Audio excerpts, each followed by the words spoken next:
को धीरे धीरे खोखला किए जा रहा है। जितना ज्यादा आप चैट जीपीटी का इस्तेमाल कर रहे हो, जितना ज्यादा आप आर्टिफिशियल इंटेलिजेंस का इस्तेमाल कर रहे हो, उतनी ही कम आपकी खुद की इंटेलिजेंस हो रही है।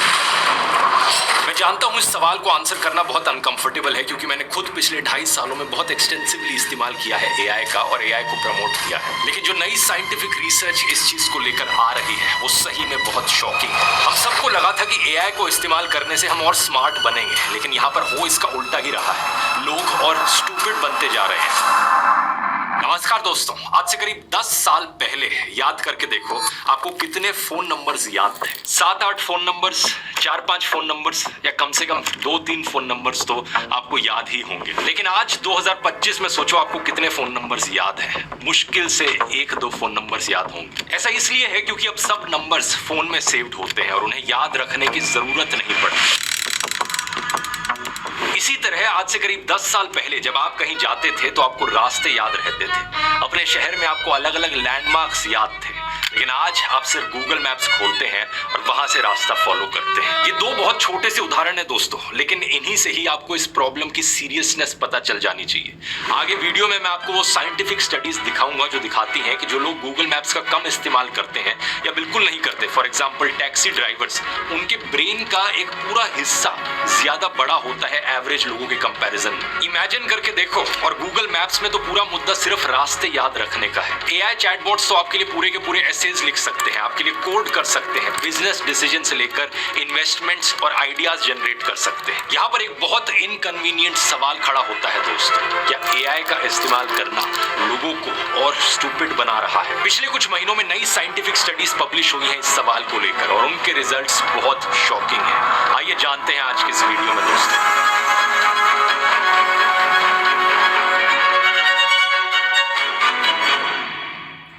आप में से शायद कई लोगों के मन में सवाल आ रहा होगा दोस्तों कि ये कैसी हिपोक्रेसी है। मतलब मेरा खुद का एआई प्लेटफॉर्म है एआई फिएस्टा, जहां पर मैं अलग अलग एआई चैटबॉट्स ऑफर करता हूं आपको, और आज मैं खुद ही एआई की इतनी बुराई कर रहा हूं अपने वीडियो में। ये कैसे हो सकता है?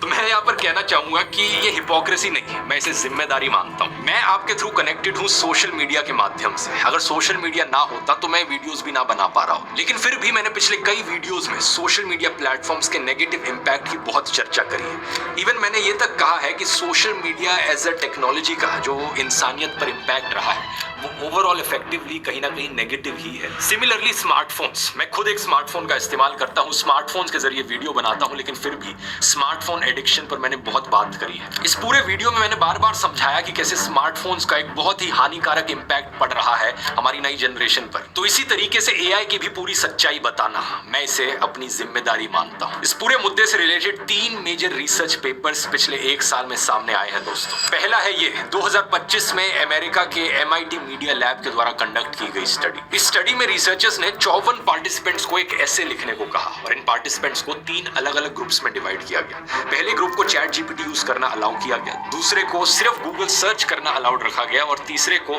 पूरा ऐसे खुद से लिखने को कहा गया। इन सब लोगों के ऐसे लिखने के दौरान एक EEG मशीन का इस्तेमाल किया गया ताकि उनकी ब्रेन एक्टिविटी रिकॉर्ड की जा सके। और यहाँ पर कुछ बहुत ही शॉकिंग चीज सामने आई। चैट जीपीटी यूजर्स का जो ग्रुप था उनमें सबसे कम ब्रेन एंगेजमेंट देखी गई, यानी कि ऐसे लिखते वक्त इन लोगों के ब्रेन में एक्टिविटी सिग्निफिकेंटली कम थी। लिटरली कहे तो इनका ब्रेन स्विच्ड ऑफ था। सबसे चौंकाने वाली बात तो ये थी कि ये स्टडी कई महीनों तक चली थी और कुछ महीनों बाद ये देखा गया कि चैट जीपीटी यूजर्स और आलसी होते गए और स्टडी के आखिर में सिर्फ एसेस को चैट जीपीटी से कॉपी पेस्ट कर रहे थे। जब इस ग्रुप के लोगों से पूछा गया कि उन्होंने क्या लिखा है तो वो अपना ही लिखा गया ऐसे कोट नहीं कर पा रहे थे, जबकि जिन लोगों ने बिना किसी टूल का इस्तेमाल करे खुद से ऐसे लिखा था उनको सब कुछ याद था। जो गूगल सर्च को इस्तेमाल करने वाला ग्रुप था वो कहीं ना कहीं इनके बीच में लाए किया। उनमें एक्टिव ब्रेन फंक्शन जरूर देखा गया, लेकिन उतनी ब्रेन एक्टिविटी नहीं थी जितनी तीसरे ग्रुप में थी। इसी तरह 2025 में माइक्रोसॉफ्ट और कार्नेगी मेलन यूनिवर्सिटी ने 319 नॉलेज वर्कर्स पर ये वाली स्टडी करी। इसमें पाया गया कि जिन लोगों को एआई पर ज्यादा भरोसा होता है वो बहुत कम क्रिटिकल थिंकिंग करते हैं। जब लोग एआई पर ज्यादा रिलाई करने लगते हैं तो उनकी इंडिपेंडेंट प्रॉब्लम सॉल्विंग स्किल्स कमजोर हो सकती हैं। इसके अलावा स्टडी में पाया गया कि जो लोगों का पहले प्रॉब्लम सॉल्विंग पर फोकस था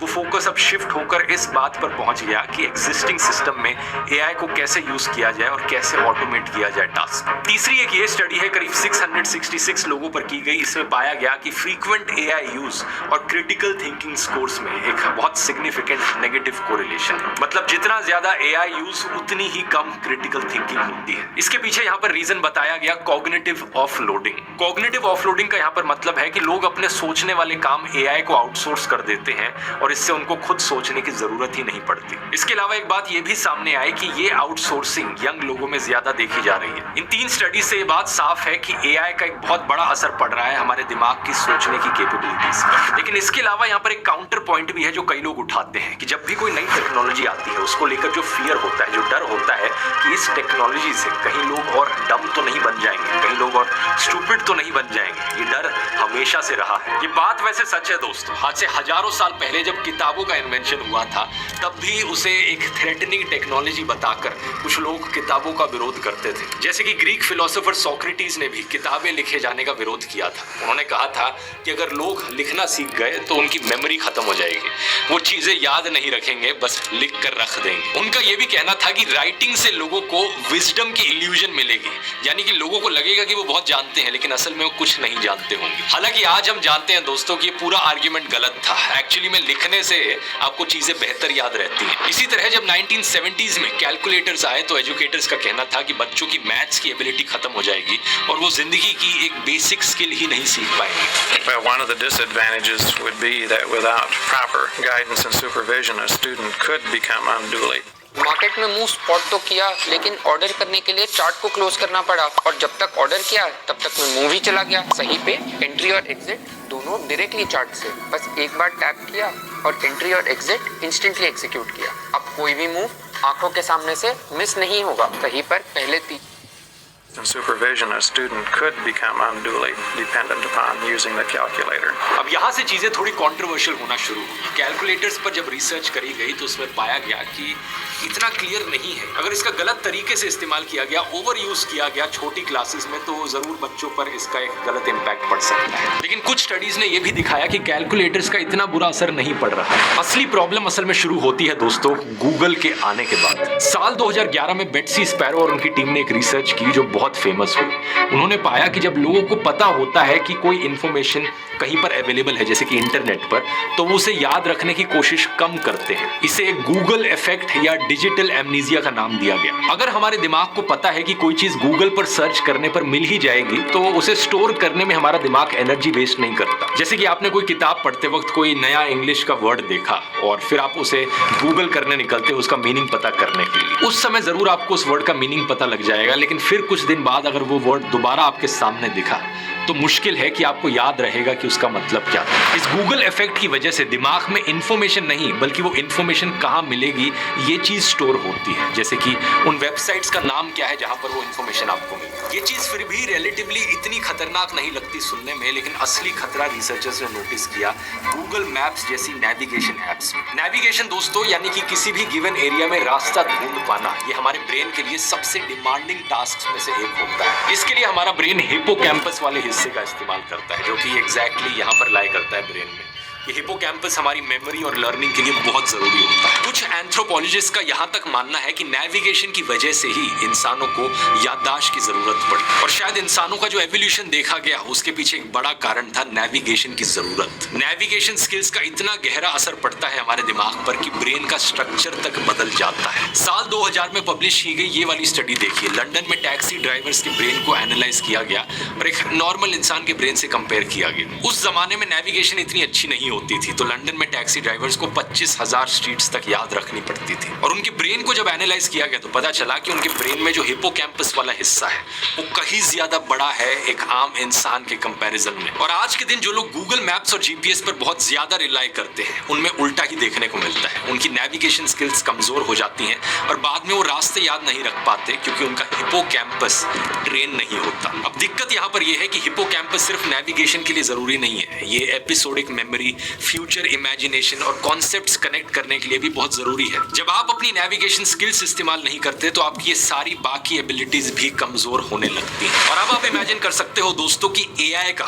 किस लेवल का खतरनाक इंपैक्ट पड़ेगा लोगों के दिमाग पर। एआई की वजह से हम सोचना ही कम कर रहे हैं और इससे दिमाग के कौन कौन से हिस्सों पर इंपैक्ट पड़ेगा ये असर जानने में कुछ सालों का समय लग सकता है क्योंकि रिसर्च करने में टाइम लगता है और लॉन्ग टर्म इंपैक्ट पता करने में कई साल लग सकते हैं। लेकिन अभी तक बताई गई इंफॉर्मेशन से आप अंदाजा जरूर लगा सकते हैं कि चीजें किस दिशा में आगे बढ़ रही हैं। एक ह्यूमन ब्रेन बॉडी का सिर्फ 2% हिस्सा है, लेकिन 20% एनर्जी कंज्यूम करता है। इसलिए एवोल्यूशन ने हमें कॉग्निटिव माइजर यानी दिमागी रूप से कंजूस बनाया है। सभी इंसानों की टेंडेंसी होती है कि हम किसी भी काम में कम से कम मेंटल एफर्ट करना चाहते हैं, और जहां भी कम दिमाग लगाने का मौका मिले वहां हम कम से कम दिमाग लगाते हैं। जब हमारे ब्रेन को पता चलता है कि कोई रिलायबल एजेंट उसका काम हैंडल कर रहा है तो वो एनर्जी बचाने के लिए खुद को स्विच ऑफ कर देता है। लेकिन इसमें प्रॉब्लम यह है कि हमारे ब्रेन को सीखने के लिए, लर्न करने के लिए फ्रिक्शन चाहिए। अगर कोई चैलेंज नहीं होगा तो वो कुछ भी नहीं सीखेगा। और जब तक आप खुद से स्ट्रगल नहीं करेंगे, खुद से सोचेंगे नहीं, खुद से गलती नहीं करेंगे, फिर से ट्राई नहीं करेंगे, तब तक आपके ब्रेन के नेटवर्क स्ट्रांग नहीं होंगे। और दूसरी तरफ बात यह है कि एवोल्यूशन ने हमें हर उस टेक्नोलॉजी को अपनाने के लिए तैयार किया है जो हमारा काम आसान करती है। और यहीं पर दोस्तों एक पैराडॉक्स पैदा होता है। हमें अपना काम आसान भी करना है, लेकिन अपने ब्रेन को चैलेंजेस और कॉम्प्लेक्स प्रॉब्लम सॉल्व करने के लिए तैयार भी करना है। एआई की वजह से सबसे ज्यादा खतरा उन लोगों को है जो किसी काम को बहुत डीपली करना नहीं जानते हैं, क्योंकि अब एआई की वजह से उनके दिमाग में वो सारे प्रोसेसेस डेवलप ही नहीं होंगे जो ग्रंट वर्क से आते हैं। ग्रंट वर्क यानी वो काम जो बहुत रेपिटेटिव, बोरिंग और फिजिकली डिमांडिंग काम होते हैं। जैसे कि स्टूडेंट्स के लिए एक लंबा सा ऐसे लिखना, बहुत मेहनत लगती है खुद से करने में, या फिर नए एम्प्लॉयज के लिए डॉक्यूमेंट्स को समराइज करना, बेसिक कोड लिखना, रूटीन ईमेल्स भेजना। ये काफी बोरिंग से काम है जिन्हें शुरू में करने में काफी टाइम लगता है, लेकिन बाद में जैसे जैसे हम इन कामों को करते जाते हैं हम स्पीड पिकअप कर लेते हैं। इन कामों को हम जल्दी करने लगते हैं और इसी प्रोसेस में बहुत सी नई चीजें सीखते हैं। इसी सबसे नॉलेज और मेंटल मॉडल्स बनते हैं जो हमें जिंदगी में आगे जाकर बहुत मदद करते हैं। लेकिन अब एआई की वजह से ये ग्रंट वर्क ऑटोमेट किया जाने लग रहा है। स्टूडेंट्स और नए एम्प्लॉयज को इस वजह से अपना ट्रेनिंग ग्राउंड नहीं मिल पा रहा। इससे सबसे बड़ी दिक्कत ये आ रही है कि अगर आप किसी काम के फंडामेंटल्स को बहुत अच्छे तरीके से नहीं जानते तो आप वेरीफाई कैसे करेंगे कि आपने वो काम ठीक से किया है या नहीं। भले ही आप अपना काम एआई से करवा लो, लेकिन एआई के काम को रिव्यू करना पड़ता है उसमें गलतियां ढूंढने के लिए। लेकिन अगर आपको फर्स्ट प्रिंसिपल्स नॉलेज नहीं है उस काम के बारे में, आप फंडामेंटल्स ही नहीं जानते उस काम के, तो आप एआई के काम को कभी रिव्यू ही नहीं कर पाओगे और एआई की किसी भी गलती को पकड़ ही नहीं पाओगे। First principles analysis, I think, is something that can be applied to really any walk of life. The things that we are most confident are true at a foundational level, and that sets your axiomatic base, and then you reason up from there, and then you cross-check your conclusion against the axiomatic truths. अब यहाँ पर सवाल उठता है दोस्तों कि AI से हो रहे इस नुकसान को कैसे रोका जा सकता है। सबसे पहला सॉल्यूशन आपके दिमाग में आएगा कि बॉयकॉट कर दो एआई को, एआई का इस्तेमाल करना ही बंद कर दो। वो आपने अपनी बॉडी पे कोई कपड़ा नहीं पहन रखा। What rubbish! एआई का इस्तेमाल करना ही बंद कर दो। लेकिन मेरी राय में ये कोई रियलिस्टिक सॉल्यूशन नहीं है, क्योंकि ऐसा करने का मतलब है कि जो एआई का पॉजिटिव इंपैक्ट रहा है आप उसे भी इग्नोर कर रहे हो। जिस काम को पहले करने के लिए 10 लोग चाहिए होते थे, आज एक अकेला इंसान खुद से ही वो काम कर सकता है। एआई से काम करने की प्रोडक्टिविटी और एफिशिएंसी इतनी ज्यादा बढ़ी है कि छोटे छोटे बिजनेसेस के लिए बड़े बिजनेसेस को टक्कर देना आसान हो गया है। किसी को कुछ नया सीखना है, नई नॉलेज गेन करनी है, ये काम करना और आसान हो गया है, क्योंकि दुनिया की सारी नॉलेज आपकी उंगलियों पर आ गई है। तो ऐसे में एआई को बॉयकॉट करने का मतलब होगा कि आप बाकी दुनिया के मुकाबले बहुत पीछे रह जाएंगे। ये वैसी ही बात हो जाएगी कि आप बिना कंप्यूटर सीखे आज के दिन कोई नई नौकरी ढूंढने की कोशिश करते हैं। तो अगर ये सॉल्यूशन नहीं है तो क्या है सॉल्यूशन? यही सवाल दोस्तों मैंने एआई फिएस्टा की टीम से पूछा था करीब 1.5 महीने पहले। मैंने सीधा टीम से कहा था कि हम एक एआई प्लेटफॉर्म है और एआई का नुकसान क्या हो रहा है इन रिसर्च पेपर्स में साफ दिखाई दे रहा है। तो ये हमारी जिम्मेदारी बनती है लोगों के प्रति कि इस एआई के नेगेटिव इंपैक्ट को काउंटर करने के लिए हम कदम उठाएं। क्योंकि मैं जानता हूं ये बड़ी बड़ी $billion कंपनीज तो कुछ नहीं करने वाली, उन्हें सिर्फ अपने इन्वेस्टर्स की पड़ी है, अपने शेयर प्राइस की पड़ी है। वो तो चाहते हैं कि लोग उनके प्लेटफॉर्म के एडिक्ट बन जाए और उनके लिए तो बेस्ट केस सिनेरियो यही होगा। अगर लोग एआई चैटबॉट्स का इस्तेमाल करके और स्टूपिड बन रहे हैं तो ये तो अच्छी ही चीज है। वो और डिपेंडेंट बनेंगे हमारे चैटबॉट पर और ज्यादा उसे यूज करेंगे, हमारे लिए और ज्यादा प्रॉफिट होगा। लेकिन एआई फिएस्टा में दोस्तों हमारे ऊपर ना किसी इन्वेस्टर का प्रेशर है, ना किसी स्टॉक मार्केट का प्रेशर है। तो जेन्युइनली मैं फोकस कर सकता हूँ इससे लोगों की लाइफ बेहतर बनाने पर। इस पूरे मुद्दे में हमारी टीम ने जो रूट कॉज आइडेंटिफाई करी है वो ये है कि हमारे ब्रेन को भी उसी तरीके से ट्रेन करने की जरूरत है जैसे हमारी बॉडी को जरूरत है। मॉडर्न जमाने में टेक्नोलॉजी आने के साथ साथ जैसे जैसे कन्वीनियंस बढ़ा है, हमारी डेली एक्सरसाइज वैसे वैसे कम होती गई है। कहीं इधर से उधर जाना है गाड़ी में बैठ के जा सकते हो, कोई फ्लोर्स चढ़ने हैं, एस्केलेटर्स पर चढ़ सकते हो, लिफ्ट्स आ गई हैं। लेकिन हमारी बॉडी काम करती है यूज इट और लूज इट की फिलॉसफी पर। हमें अच्छी हेल्थ बनाए रखनी है तो बॉडी को ट्रेन करना पड़ता है, स्पोर्ट्स खेल के, जिम जाकर,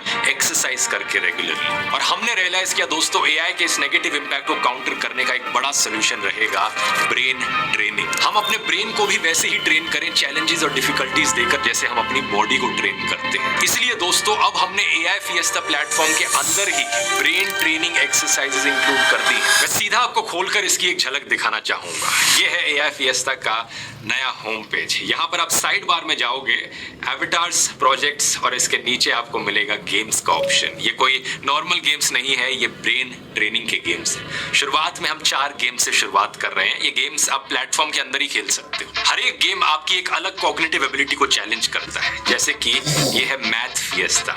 आइए खेल के देखते हैं। सिंपल सा गेम है, बहुत ही इजी टू अंडरस्टैंड है आपके लिए, लेकिन एक्चुअली में बहुत इफेक्टिव है आपकी मेंटल मैथ्स की स्किल इंप्रूव करने में। तो ड्रॉपलेट्स आएंगी और यहाँ पे मुझे बस आंसर टाइप करना है इन सब का। शुरुआत में धीरे धीरे ड्रॉप्स आएंगी, लेकिन जैसे जैसे गेम आगे बढ़ता रहेगा इन ड्रॉप्स की स्पीड इंप्रूव होती रहेगी। बहुत ही एंगेजिंग गेम है और मैंने जब से खेलना शुरू किया पिछले 1 महीने से, एक्चुअली में मेरी मैथ्स की स्किल इंप्रूव हो गई है। ओप्स, हाँ आप देख ही सकते हो कितना एंगेजिंग है इसे खेलना। आपको 3 लाइफ्स दी जाती है हर गेम में और आप देखेंगे कि ये अभी कैसे काम करता है। अब बहुत से लोग होते हैं जो बाकी एआई के यूजर्स हैं, वो छोटे छोटे मैथ्स के सवाल भी एआई से पूछते हैं, कई बार कैलकुलेटर का इस्तेमाल करते हैं, लेकिन यहाँ पर ये करने की ज़रूरत नहीं पड़ रही है। और आप देख सकते हो पहले ही मैंने लूज कर दिया है तो अब गेम लूज करके दूसरा गेम दिखाता हूँ आपको। Game over, return to menu. और यहाँ पर आप स्ट्रीक्स कंपेयर कर सकते हो, हर दिन कितना आप खेलते हो, हाईएस्ट स्कोर आपको यहाँ दिख जाएगा। अब देखते हैं मेमोरी फिएस्टा। ये वाला गेम आपकी शॉर्ट टर्म मेमोरी को इम्प्रूव करने में आपकी मदद करेगा। सिंपल सा गेम है, जो स्क्वायर्स यहाँ पर दिख रहे हैं, आपको उन स्क्वायर्स को क्लिक करना है, कौन से यहाँ पर दिखे, और सही हुआ तो आप नेक्स्ट लेवल में प्रोसीड कर जाओगे। और ये भी एक ऐसा गेम है जो धीरे धीरे मैंने जैसे यहाँ पे गलती कर दी, मेरी एक लाइफ चली गई। शुरू में दिखने में काफ़ी आसान लग रहा है, लेकिन जैसे जैसे आगे बढ़ेगा ये गेम और स्क्वायर्स आते जाएंगे और इन्हें याद रखना मुश्किल होता जाएगा। तो एक्चुअली में आपकी याद रखने की स्किल को इम्प्रूव कर रहा है। उप्स, एक और गलती कर दी। तो आप देख सकते हो कि ये वाला गेम भी कितना सिंपल है, कितना एंगेजिंग है, और हमने किसी भी गेम में कोई एड्स नहीं डाली है, कोई एनोइंग चीज़ नहीं है, कोई एनोइंग पॉपअप नहीं आएगा आपके पास। तो अक्सर ऐसे गेम्स आपको ऑनलाइन खेलने को मिलते हैं, उनमें बहुत सारी एनोइंग एड्स वैड्स होती हैं, ऐसा कुछ भी नहीं है यहाँ पे। अब अगला गेम खेल के आपको दिखाता हूँ। अब यहाँ आप देख सकते हो लीडर बोर्ड लिखा आ रहा है, एक टोटल कंबाइंड लीडर बोर्ड है कि कौन कौन लोग टॉप पर हैं। एक मेमोरी का अलग लीडर बोर्ड है, एक मैथ का अलग है, जैसे मैथ में मैं नंबर 1 पे हूँ। ये वैसे हमारा डेवलपर मोड है, तो हमारी टीम के अंदर जो लोग खेल रहे हैं उनके लिए अलग लीडर बोर्ड है, बाकी सब लोगों के लिए अलग होगा। यहाँ पर आप अपनी रैंकिंग देख सकते हो बाकियों के कंपैरिजन में, और ये भी देख सकते हो कि आप बाकी एआई फिएस्टा के यूजर से कितने % यूजर से बेटर हो। तीसरा गेम देखो, ट्रेन फिएस्टा। ये आपकी अटेंशन स्किल्स और फोकस करने की स्किल्स को इम्प्रूव करता है, और इवन डिसीजन मेकिंग कहीं ना कहीं। आप देखोगे यहाँ से एक ट्रेन आती है और आपको हमेशा ट्रैक चेंज करके सही कलर की ट्रेन को उसके सही घर में भेजना है। शुरू में एक बार फिर से बहुत ही सिंपल गेम लग रहा है ये, लेकिन जैसे जैसे प्रोग्रेस करेगा आपको पता लगेगा कि ये कितना डिफिकल्ट होता है। हर एक लेवल में 5 ट्रेन आएंगी। जैसे देखो लेवल 1 कंप्लीट, अगले लेवल पे चलते हैं। अब ऑलरेडी कॉम्प्लिकेटेड हो गया है ये, अब 3 अलग अलग कलर्स आ गए हैं।